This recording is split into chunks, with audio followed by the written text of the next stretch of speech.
उत्तराखंड से अब बीजेपी की तीर्थ यात्रा समाप्त हो गई है। उत्तराखंड के नए नवेले मुख्यमंत्री कहे जाने वाले तीरथ सिंह रावत अभी पुराने होने से पहले ही रिटायर्ड हो चुके हैं। मुख्यमंत्री की कुर्सी को अलविदा कह दिया है और अपना इस्तीफा दे दिया है। मतलब उत्तराखंड में बीजेपी की नाक बचाने के लिए बीजेपी के कहने पर बेचारे रावत ने अपनी कुर्सी कुर्बान कर दी है और इससे ऐसा दर्द पहुंचा है कि शब्दों में भी लोगों के सामने बयां नहीं कर पा रहे। तो तीरथ सिंह रावत के साथ ये तो होना ही था। मुख्यमंत्री बनते के साथ अपने बयानों से, अपने नेक विचारों से और अपने दिव्य ज्ञान से जो पूरे प्रदेश में बवाल मचाया था, पूरे उत्तराखंड से लेकर के देश में जो बीजेपी की लुटिया डुबाई थी, उसके हिसाब से तो ये एक ना एक दिन तीरथ के साथ होना ही था। मुख्यमंत्री की कुर्सी संभालते के साथ रावत के ऊपर उत्तराखंड में बीजेपी की साख बचाने के काफी दबाव थे और उसके चक्कर में रावत ने हर वो काम किया जिससे वो पार्टी को महान बना सके। लेकिन उनके बयानों का, उनके सभी कामों का प्रभाव एकदम उल्टा पड़ता गया। चले थे बीजेपी को बचाने, लेकिन उल्टा पार्टी को गर्क में डाल दिया, जिसके कारण 4 महीनों में ही देखिए कि बेचारे की विदाई हो गई तीरथ सिंह रावत की। अपने विवादित बयानों को लेकर तीरथ सिंह रावत मुख्यमंत्री बनते ही काफी सुर्खियों में आ गए थे। अपने कार्यकाल में उन्होंने इतने विवादित बयान दिए कि सोशल मीडिया पर उनके साथ साथ पूरे बीजेपी की खूब किरकिरी हुई, खूब थूका लोगों ने उनके ऊपर। फटी जीन्स वाले बयान पर तो खुद उनकी पत्नी को आकर के सफाई देनी पड़ी थी। महिलाओं की फटी जीन्स पर कमेंट के बाद तीरथ सिंह रावत ने एक बयान में कहा था कि 20 बच्चे पैदा किए होते तो ज्यादा राशन मिलता।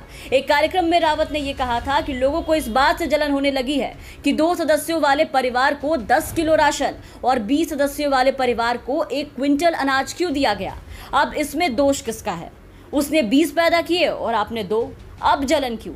जब पैदा करने का समय था तब तो किए नहीं, 20 क्यों नहीं किए? 20 किए होते तो अधिक राशन मिलता।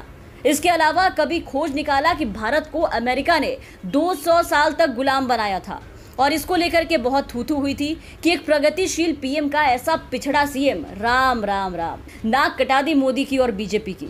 इसके अलावा प्रधानमंत्री मोदी को रामकृष्ण का अवतार बताया था और कहा था कि आने वाले दिनों में लोग मोदी की पूजा करेंगे। आने वाले समय में लोग नरेंद्र मोदी को भी उसी रूप में मानने लगेंगे जैसे अभी लोग भगवान कृष्ण और राम को मानते हैं।